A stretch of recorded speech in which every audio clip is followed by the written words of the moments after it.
Hey guys! Magandang gabi. Welcome back po dito sa Gandara sa your channel for showbiz update.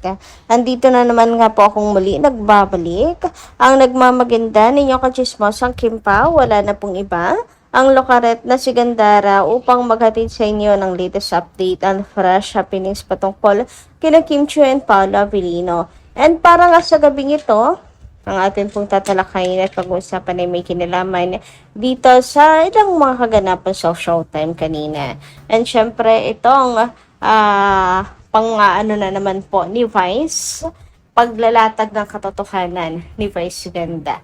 Finally, di ba, diretsahin.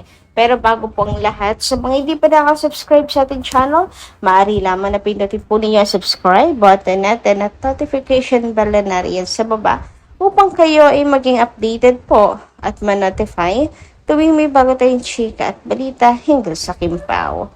Basta mga balita na may kinalaman, kina Kim Chiu and Paolo Avellino, sagot na nga po natin yan. And tonight, ayan, patungkol nga po dito kina Vice Ganda ang pag-uusapan natin kasi mulit-muli. Abay, alam nyo, meron pang mas nakakatuwa na po si si Vice Ganda sa Showtime kanina, grabe. Nakakatuwa yung kung sinabi niya na yung bago, wag daw yung lumang partner. O, sino bang bago, di ba? Nakakatuwa doon pa lang siya, wag yung partner. Alam na, hindi din po botong-boto. At sinusuka rin ni Vice Ganda itong si Gerald, di ba? Sinusuka niya, di siya boto dito para kay Kim. Kaya, wag na wag magkakamali talaga. At dapat yung bago ang mabanggit. Tumanim po sa utak ko yung sinabi ni Vice na yung bago ang dapat nabanggitin. Oh, yung bago. Oh, nagets niyo rin ba yun? May pumasok din ba sa inyong isipan na yan yung sabihin ni Vice, di ba? So, na talagang konti na lang magsigawan eh. Siguro kung hindi lang isang pagkakamali na pangunahan ng Kim Pao, pinangunahan na ni Vice.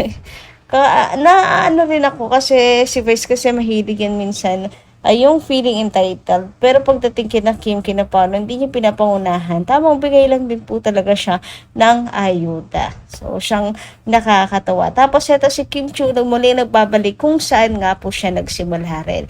Which is sa PBB. Uy, grabe. Overloaded naman talaga nga. Itong schedule ni Kimi. Kahit sumaglit lang siya dyan sa bahay ni Kuya upang maging host sa eviction night. Masaya na rin po mga fans, 'di ba? Napakaganda pa ni Kim Chiu, stand out yung kanyang beauty.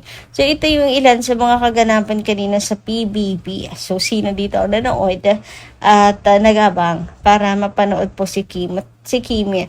Taas ang paa, guys, charot. And alam ko naman na lahat po kayo ay inabangan si Kimi sa eviction night. Sana nga po tuwing eviction night nandiyan si Kim Chiu.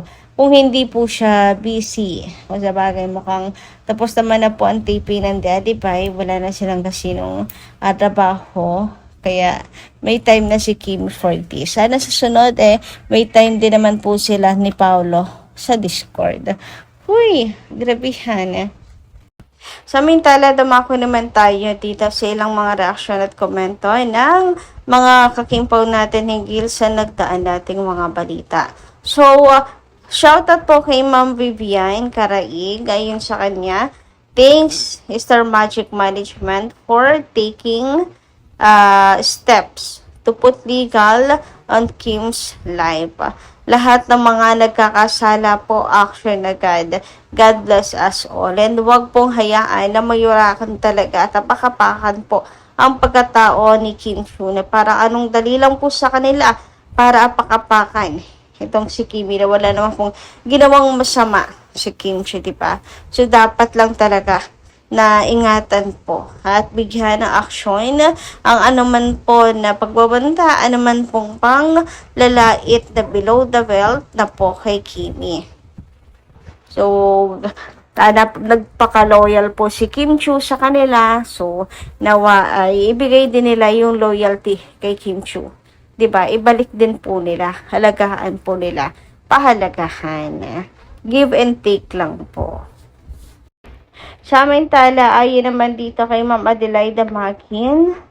Ayan, at least si Kim noon ayaw ni Kim na PDA. Pero kay Pao, okay siya. O hindi naman sobrang PDA, pero kita mo na they are sweet. Nakikita mo na inaalaw lang din po ni Kim si Paolo Avellino. But hindi naman po OA sa pagka-PDA. Pero at least diba nakikita po natin yung galawan nila na something deeper talaga. Nagawain po ng magjosawa. O hindi na magjowa. So, check tayo dyan. Pagdating kay Pao, iba po talaga, hinahayaan lang po ni Kimi. Si Kim kasi yung tipo ng taong, ops, teka, preno, ops, teka, na umaatras na agad. Diba? Pero kay Paolo, Kim, because may karapatan na kasi, ayan, may karapatan naman nga naman si Papi. Ayun naman dito sa komento ni Ma'am Annalyn Hiccup, good morning Gandara, good vibes lang tayo. Huwag nating pangunahan ang dalawa. Mas masarap na ganyan sila. Pag naging mag-asawa na sila, baka hindi na natin sila masyadong makita. Uy, wag naman, diba? Para tuloy hindi ako na-excite kapag kaganoon. Kasi I'm not ready. Gusto ko po makita pa rin sila Kim and Paolo. Kahit isa man lang sa kanila. Kasi for sure, kung may mawala man, nandun pa rin po sa industriya, kumbaga, sa likod ng camera nagtatrabaho, like Paolo Avellino. But anyway, ayun nga, good vibes lang tayo, Ma'am Annalyn Hiccup, and wag pangunahan yung dalawa. Yung mga desisyon, ayan, wag pangunahan sila Kim and Paolo. Kasi naniniwala ako na ipagsisigawan din naman po ng dalawa ang kanilang relasyon. Huwag na lang po natin silang kultin. Ayan, kasi baka mamaya mas lalo. Yes, mas lalo po ang Kim Pao na masakal at hindi po umamin. Samantala, ayan, super excited naman po ang lahat for the alibay.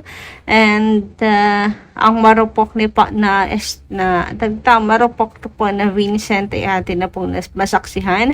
And looking forward ko ano po ang mga revelasyon and natin pong masasaksihan dito sa The Alibay.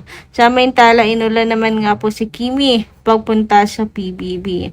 Ayan, makikita niyo po dito basa, and masama naman po talaga ang panahon natin, lalo na ngayon na magde-December. So, I hope guys na wala pong magtatampo. And sana, kung maaari, di ba? Idami na lang din po tayo ng Kim Pao sa kanilang vacation. Vacation talaga. Para hindi po nagtatampo ang mga fans. Saan kaya ang vacation po nila Kim and Paolo? Sunod kaya tayo? Charat, hindi. Bigyan natin ng privacy yung dalawa. Ayan, di na nga sila nagkakaroon ng privacy sa So, yun lang po muna guys sa ating update ngayong gabing ito. Maraming salamat po sa inyong pakikinig. Kita-kits po muli sa susunod nating mga chikas. Maraming pong salamat.